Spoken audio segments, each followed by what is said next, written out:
Right now I'm recording my video using a Amazon Kindle. I don't know how well it's going to work. I'm having trouble connecting to the internet. Check your Wi-Fi network connection by going to settings. See, she's already trying to quit on me. But I don't even know if I'll be able to upload the video to YouTube. I don't really care. I've been kind of hit or miss with getting videos uploaded anyway lately. I'm disappointed because I haven't been able to upload the episode where I had my parents on. And that was an awesome episode. I got a lot of good stories out of them. And we went for like 3 hours. This is Join My Pyramid Scheme. I'm sipping on some Pink Whitneys right now.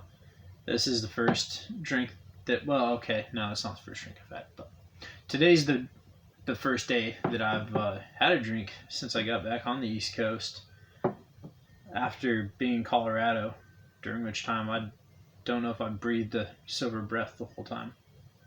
Just kidding. Lily Kate, Billy Bob. Daddy only breathes silver breaths. But, yeah, I figured I could go a few days without drinking after I got back here.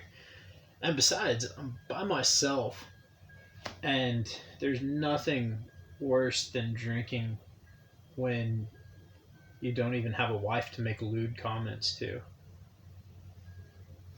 What are we going to talk about?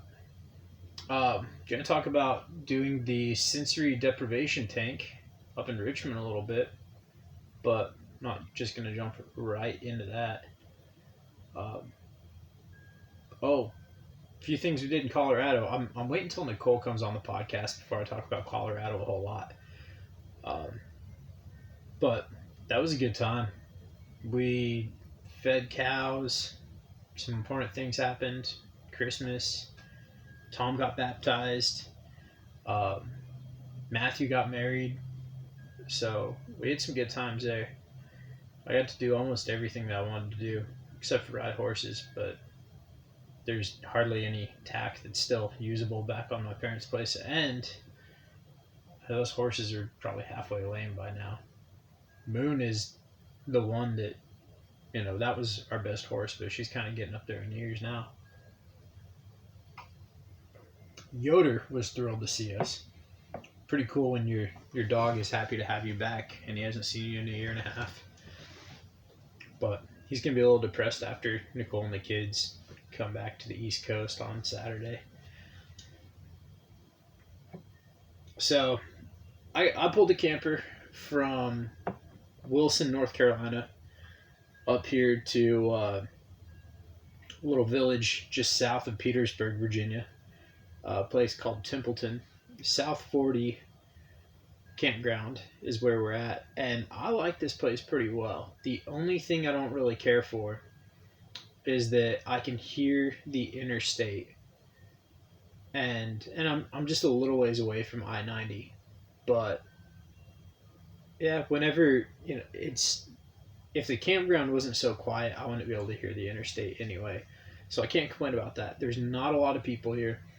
And they say that normally this time of year they get a lot of what they call snowbirds from up in Canada. And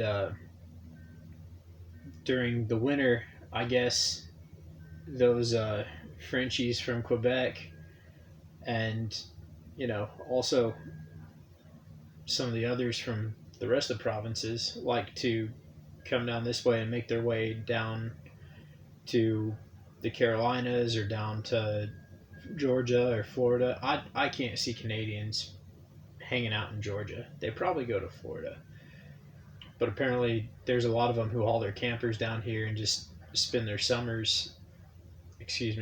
winters somewhere where it's a little warmer. Can't blame them. I wouldn't want to do an entire winter in Montreal or in Winnipeg or in Toronto or in Halifax. I could go on. Yesterday was when the certification of the Electoral College votes took place, and the March to Save America saw some commotion. There was chaos. people broke into the Capitol building. It didn't look like the police did a whole lot to stop them. But I don't talk about politics on this podcast.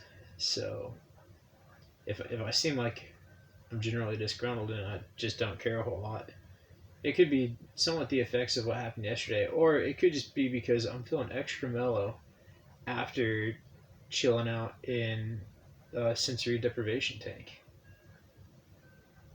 That was pretty neat. But I'm not talking about that just yet. So here we are, back in good old Petersburg, Virginia, trying to figure out what we're going to have for hobbies here. It sounds like something is like rummaging around outside my camper. Maybe the noises outside are just bothering me extra because I'm alone. And if a bear wanted to attack me, there's not much I can do. I'm going to look that up real quick and see how many bears are in Virginia. Because there is a sign by the nature trail that says, beware bear in vicinity. But I don't know if that's a joke or not. Alright, we're still recording. I'm looking this up. But meanwhile, I'm definitely going to play a little bit of hockey while we're up here. Because I've got all my gear, and there's no reason not to go up to Richmond and go sling some pucks around. That was something that I had a blast with up at Fort Bragg. And really, the hockey community, especially in the South, is a pretty cool community. Really welcoming. People don't take themselves too seriously. And the guys who do take themselves too seriously, nobody else takes seriously. So I'm going to play some hockey while we're here. I'm also looking for a martial arts gym. And I think that there's a jiu-jitsu gym in Petersburg somewhere. There's karate, but karate to me is just kind of like what you send your 8-year-old to so they'll be confident in themselves or whatever. I'm kind of looking for something that is for adults. There's bears in Virginia. Yep. Let's see. DWR. Not sure what the DWR. Department of Wildlife and Resources, maybe? I know it was DOW in Colorado, which was just Department of Wildlife, and then they switched to DPW, the Department of Parks and Wildlife. So, bear. There's bear hunting in Virginia. Feeding bears is illegal in Virginia. Okay, well anyway, there's bears in Virginia. Let me answer that question. This is probably really only interesting to me.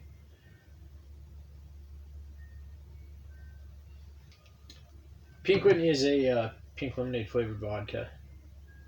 And one that I've enjoyed drinking since about a year ago whenever I first found it on the shelves.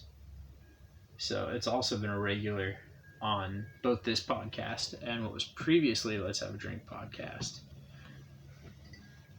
The sensory deprivation chamber, or tank. So I looked it up and I found a place in Richmond. It's like $45 for, a first timer. So I was just looking around on the website and went ahead and booked it today because I need something to do. I'm going to go crazy if I follow the rules of quarantine. And, well, okay, Nicole gets here in 2 days. So I'll have my wife and my kids back up here. But I'm not the type of person who likes to just be alone for an extended amount of time. I got to have something to do. I got to go places and see things and eat good food. So I went up to Richmond and went and checked in. They want you to check in like 30 to 20 minutes early. And I think that might have been because they wanted to show me around the place or whatever, and they want you to get the most out of the experience. But you show up and the woman goes, "Do you have a mask?" And I'm like, "Nope." And so they give me a paper mask and she goes, "It's just me and you, but We have to, whatever. Okay, I don't care. I put on the paper mask because I I'm not gonna argue with such a nice lady, and has me fill out like a contact form. Have I been around anyone with coronavirus? Do like answer some questions about COVID-19 because people still care, I guess.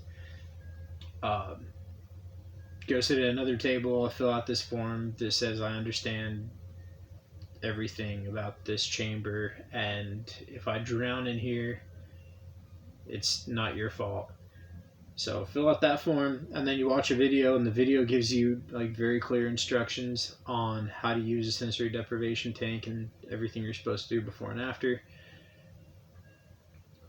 Watch that whole thing, and then Stephanie, again, really nice lady, you know, shows me around the place and says, "Now you might want to use the restroom beforehand," which good advice because the last thing you want to do is crawl into that thing and then realize that you've got to pee all of a sudden. But I mean, if you peed in the tank, it wouldn't be the end of the world. It just might smell like urine the entire time you're in there. Yeah. But anyway, I used the restroom before I started. So go into this back hallway where they've got like 4 different rooms that all have these tanks in them. And so you go into this room, and there's big shower. It's real nice. Couple of towels laid out. They've got earplugs, and apparently you're supposed to like put Vaseline on any open wounds or cuts or anything that the salt water might irritate. But you get undressed. You put the earplugs in after you get undressed, and then you take a shower because they don't want you like bringing your own sweat in there. And if you got any oils in your hair or anything like that, it's not a whole lot of water that's in this tank. So they want you to be as clean as possible before you get in. You take a shower. You don't want to use warm water, just rinsing water, because if you use water that's too warm when you get in the tank, you're going to feel cold. And it just defeats the purpose. And I might be talking about this whole thing like it's kind of goofy and it's a fad or a hippie thing, which maybe it is a little bit, but you climb into the tank and the water's the exact same temperature as your body temperature. You close the lid. You don't have to close the lid. I chose to because I wanted the full experience. You close the lid and you turn off the light, and you realize that that's the most buoyant you've ever felt, aside from when you're wearing a life jacket. But when you're wearing a life jacket, you still feel something that's pulling you up. But you get in the water and it's so salinated. Yeah, I think that's the way you'd say it. There's so much saline, so much salt. There's salt in the water, okay? There's so much salt in this water that you realize instantly you're really floating. You don't have to try it at all to float. And I don't know if I said, yeah, you turn the light off. So you turn the light off and there's music playing. It's just like real relaxing, like calming music. And I kind of figured I was just going to keep it on the whole time because I don't like silence. I always kind of feel like I have to have music or something going on around me. And that's why doing a podcast, even, it's a little eerie for me to just not have a TV or some music playing anyway. But I kept music on in the beginning until finally I decided I just wanted to see what it was like without the music. But when you realize you open your eyes and it's exactly as dark as when you had your eyes closed, and you can move, you can start to move a bit. It's a strange feeling. All it is floating in warm salt water, not hot at all. It totally comfortable because it's the same temperature that your body is. It's like 97 degrees, and the air is the same temperature too. So it doesn't even feel like you're in water really. You just barely, you can just feel the surface tension, and that's it. You can feel where the surface of the water is on your skin, kind of. You can feel it on your face, but it's way more difficult to feel it in less sensitive parts of your body, like, your legs or your feet. So you kind of just, you have to turn off your mind and you have to relax your muscles a little bit. And they say focus on your breathing. They talk about mind chatter, and I, I was thinking, well, I don't mind being alone with my thoughts, but as you relax more and more, and you just focus on your breathing, you really do kind of start to turn off your mind. And there's something pretty surreal about the whole experience. You imagine that's what it would be like if you could just float through space, and if it wasn't extreme temperatures, and if there was oxygen there. But you have earplugs in, so you don't have water going into your ears. That doesn't bother you at all. You can hear the music, but once you turn the music off, it's just like nothingness. And it's strange and also really cool. But you really can't keep track of time. You've got no way of knowing what time it is. I was in there for an hour, but it didn't seem like an hour. And they say some people fall asleep, but you totally could. Like, you could fall asleep and you're going to stay balanced. You're not just going to sink into the water, roll over, and start breathing in water, because you don't have to make an effort to balance. Yeah, you're just there in pitch black darkness, just floating, totally weightless, and there's nothing but your own breath. If you want light, you can have light. I don't think it'd be the same experience with light. If you want music, you can have music, but I think there's something cool about, at least for the last half of it, just having silence. And then after the time's up, the light comes on slowly, and then you hear a voice in the water. If you lift your head up, you can't hear it, but while your head's underwater, you can hear it. You hear a voice tell you that an hour's gone by, and all you need to do is open up the tank, shower off, get the salt water off, get dressed again, and then they have a little lounge that you can just chill in afterwards. You can just go sit on really comfortable chairs and continue to relax after it's all over. But I got time. I got things to do, and I didn't come there to sit in a chair. I came there for the tank. But yeah, you when you first stand up and you take those first few steps, you feel kind of weird because all of a sudden the blood's rushing back towards your feet, and you just went from weightlessness to gravity again. And so it feels kind of odd, just standing up and walking, even though it's only been an hour. And then you go ahead and wash the salt water off and make sure the water's hot enough, so that way you're not shocking your system by just getting into cold water all of a sudden. But yeah, and I just felt so chill afterwards. Nothing could faze me.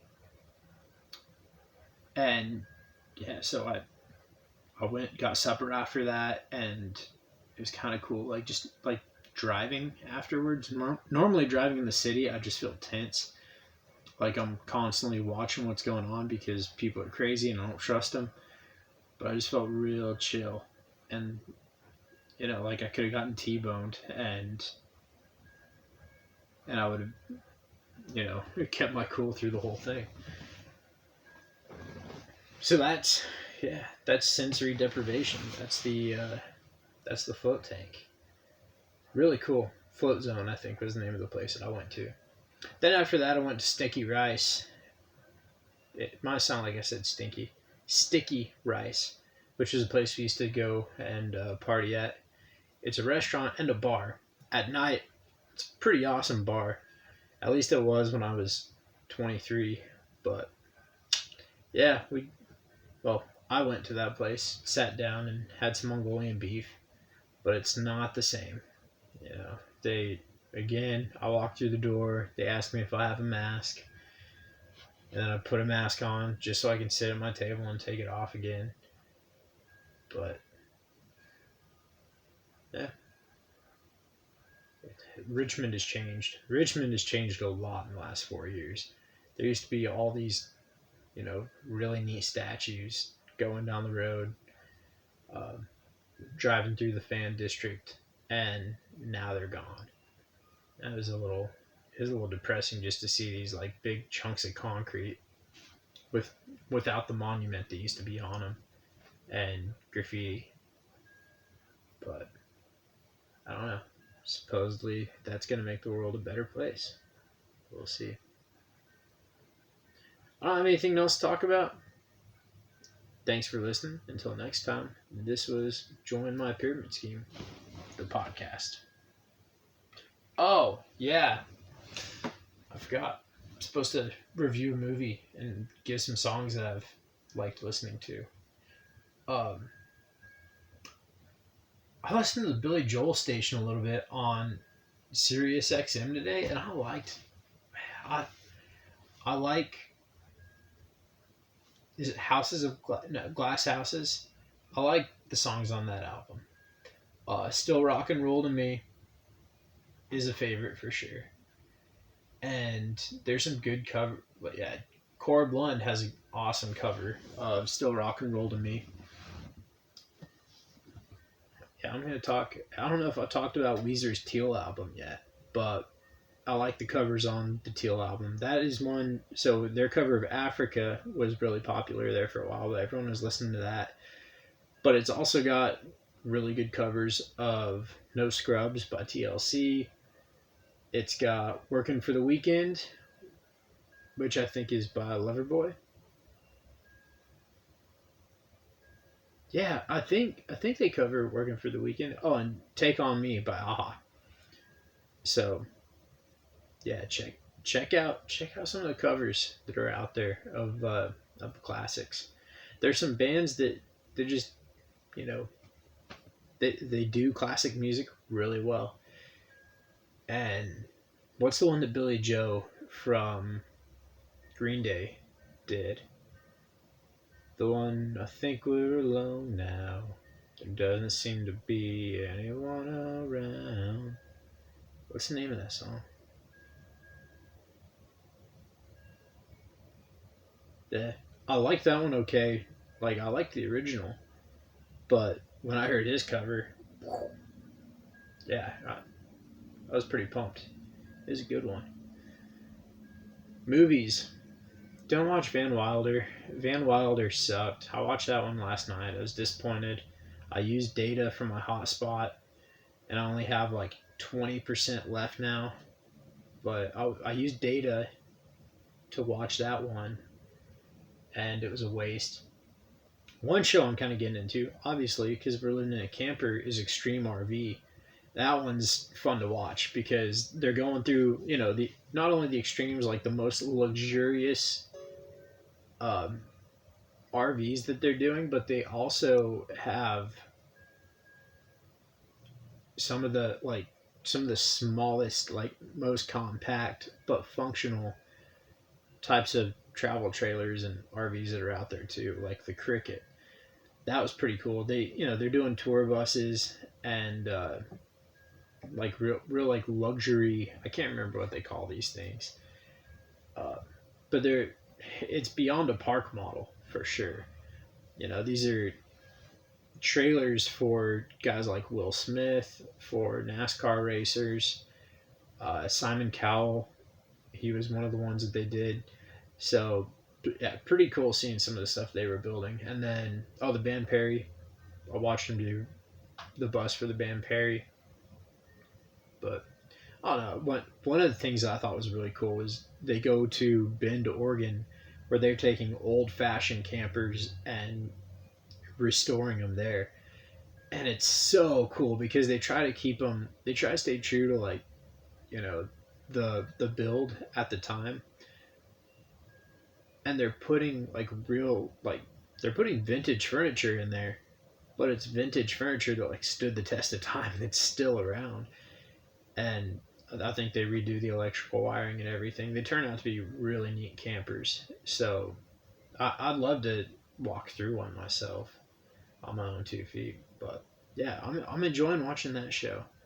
Of course, whenever I'm watching Sling TV, I've always got to watch Impractical Jokesters because it's hilarious, and those guys have still managed to come up with pranks, and they've kept it going, even though plenty of people recognize them. They still manage to blend in some places. It's always in New York, but they don't get caught every time. So pretty cool they've managed to keep coming up with content. Well, I've gone for 25 minutes, a lot longer than I thought I was going to be able to by myself, all by my lonesome. Thanks for listening, my 2 followers that have been loyal listeners, one of which is me. The other one, I think, is Yvonne or Sam Rink. But until next time, this has been Join My Pyramid Scheme, the podcast.